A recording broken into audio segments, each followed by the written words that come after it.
یہاں پہ یہ بھی کہیں گے کہ جو انسان کی موت ہے تو اس کی زندگی کی عکاسی کر دیتی ہے.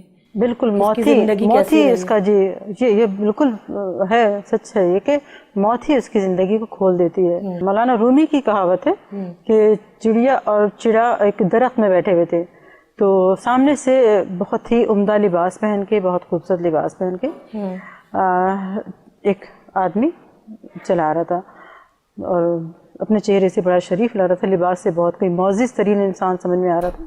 تو چڑیا نے چڑے سے کہا کہ چلو ہم اڑ جاتے ہیں، یہ کہیں ہمیں مار نہ دے. تو چڑے نے کہا کہ نہیں نہیں، ایسا نہیں ہے، یہ تو بہت معزز انسان ہے، یہ کیسے مارے گا.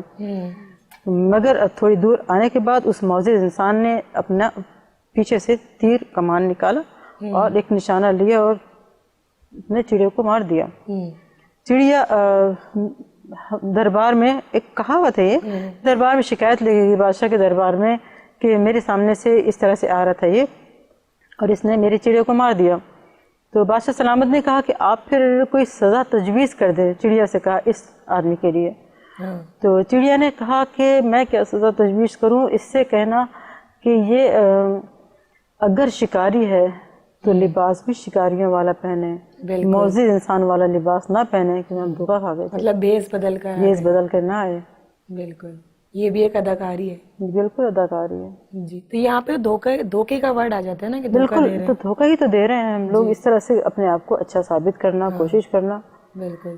چلو دیکھو، انسان ایک ہوتا ہے نا، کسی سے کوئی غلطی ہوگی زندگی میں، دیکھو انسان خطا کا پتلا ہے، برا ہو جاتا ہے، گناہ بھی ہو جاتے ہیں، جرم بھی ہو جاتے ہیں. بالکل. آپ نبیوں کے دور میں دیکھیں کیسے کیسے تھے جو انہوں نے بیٹیوں کو دفن کیا تھا اپنے ہاتھوں سے زندہ دفن، مگر وہی لوگ پھر بعد میں روئے اور اپنی زندگی کو نبی کے سامنے انہوں نے پیش کر کے مغفرت کے لیے اللہ سے دعائیں کی. پوری زندگی صرف نیک کام کیے، گناہ سے تائب ہو گئے. قتل کرتے تھے، مطلب اور بھی بڑے بڑے گناہ کرتے تھے، مگر جب وہ نیکی کی طرف آئے تو نیک بن گئے.